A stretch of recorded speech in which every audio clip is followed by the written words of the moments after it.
하나님은 모세가 구스 여자를 취한 것에 대해서 비방했던 아론과 미리암에게 진노하시며 떠나십니다. 그리고 나서 미리암에게 나병이 걸립니다. 왜 아론이 아닌 미리암이 문둥병에 걸렸을까요? 누가 모세에 대한 비방을 더 많이 했을까요? 제사장의 역할을 수행하던 아론이었을까요? 아니면 미리암이 더 많이 비방을 했을까요? 미리암이 비방을 더 많이 했을 것으로 여겨집니다. 남성들은요 그렇게 말을 많이 하지 않습니다.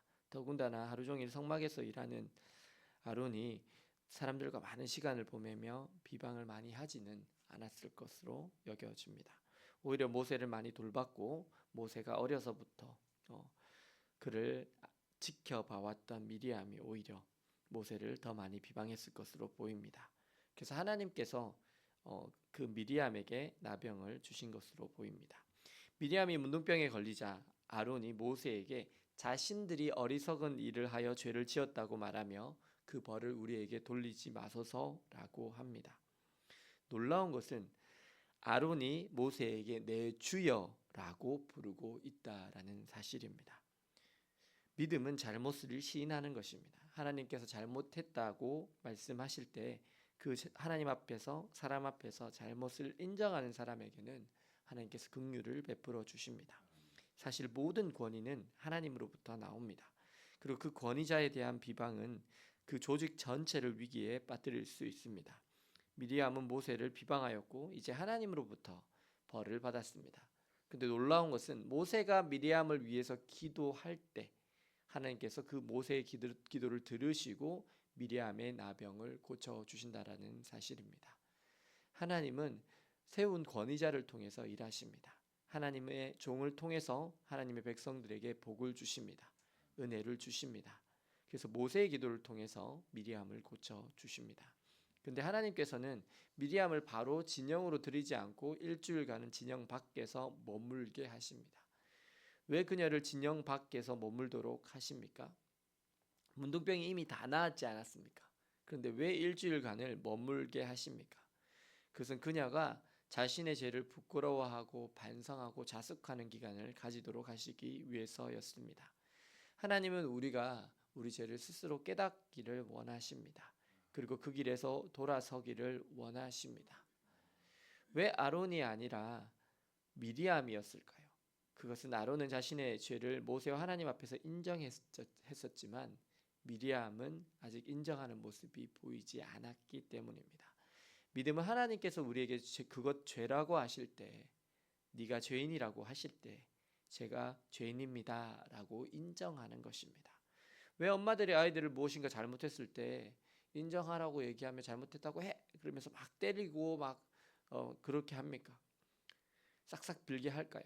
그것은 아이들이 자신의 잘못을 인정할 때 그것이 고쳐지기 때문입니다. 하나님의 마음도 마찬가지이십니다. 하나님께서 우리에게 죄를 알려주시는 이유는 우리가 죄의 깊이를 깨닫고 그 죄악에서 돌이키기를 원하시기 때문입니다. 죄는 언제나 우리와 하나님과의 관계를 파괴시킵니다. 아담과 하와의 죄로 말미암아 그들은 에덴 동산에서 쫓겨날 수밖에 없었습니다. 왜냐하면 그들이 죄가 있는 상태에서 하나님을 보게 되면 죽을 수밖에 없었기 때문입니다. 믿음의 사람 다윗도 바세바를 범하고 우리아를 전쟁터에서 암몬 자손의 칼로 죽인 후에 하나님과의 관계가 끊어져 버린 채 방황하고 있었습니다. 그래서 하나님께서 나단 선지자를 통해서 다윗의 죄악에 대해서 날카롭게 지적하십니다. 그리고 다윗은 그 나단 선지자의 말을 듣고 하나님 앞에서 자신의 죄를 철저하게 회개하고 금식하며 기도합니다. 죄에 대한 반성과 회개가 없이는 사람이 변하지 않습니다. 내 죄의 깊이를 깨닫고 그 죄의 심각성에 대해서 고민하고 뒹굴었던 사람만이 그 죄악에서 철저하게 돌이킬 수 있습니다. 하나님께서 왜 오늘 범죄한 미리암에게 7일 동안 진영 밖에 있게 하셨을까요? 그것은 하나님께서 미리암에게 자신의 행위를 돌아보는 시간을 주시고자 하셨기 때문입니다. 자신의 잘못을 심각하게 생각하고 자신의 죄를 하나님 앞에서 인정하고 진심으로 그 길에서 돌이키기를 원하셨기 때문입니다. 오늘 우리는 우리가 저지르는 죄에 대해서 얼마나 심각하게 생각하고 계십니까? 죄를 가볍게 여기는 사람들은 얼마든지 똑같은 죄를 다시 지을 수 있습니다. 하지만 죄의 심각성을 알고 내가 죄인임을 하나님 앞에 인정하고 주님 앞에 철저하게 회개하는 그 사람은 그 길에서 돌이킵니다. 그리고 그 동일한 죄악을 다시 짓지 않게 됩니다. 사랑하는 여러분, 오늘 우리가 넘어지는 죄악은 무엇입니까? 여러분은 그 죄에 대해서 얼마나 심각하게 여기고 계십니까? 여러분은 여러분이 정말 죄인이라고 느껴지십니까? 오늘 우리에게 보여주시는 하나님의 은혜를 따라 나의 죄를 깨달으시고 그리고 하나님의 성령으로 다시 충만하여서 하나님의 충만한 은혜 가운데 주님과 동행하며 살아가시는 저와 여러분들 되시기를 예수님의 이름으로 축원합니다. 기도하시겠습니다.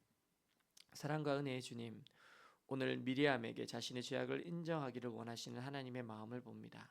그래서 그녀에게 문둥병을 바라게 하시고 모세가 기도할 때 그녀를 고쳐주시지만 다시 진영 밖에서 일주일 동안 머무르며 자신의 부끄러움과 죄를 깨우치도록 하신 하나님의 뜻을 봅니다. 주님, 저희들에게도 죄가 있습니다. 허물이 있습니다. 그 죄와 허물을 깨달을 수 있는 은혜를 부어 주시옵소서. 그래서 하나님께서 저희들의 죄를 보여주실 때 저희의 죄인됨을 정직하게 하나님 앞에서 고백하고 그 죄악의 길에서 돌이키는 자로 성령으로 충만한 자로 주님과 동행하며 살게 하여 주옵소서. 예수 그리스도의 이름으로 기도드립니다. 아멘.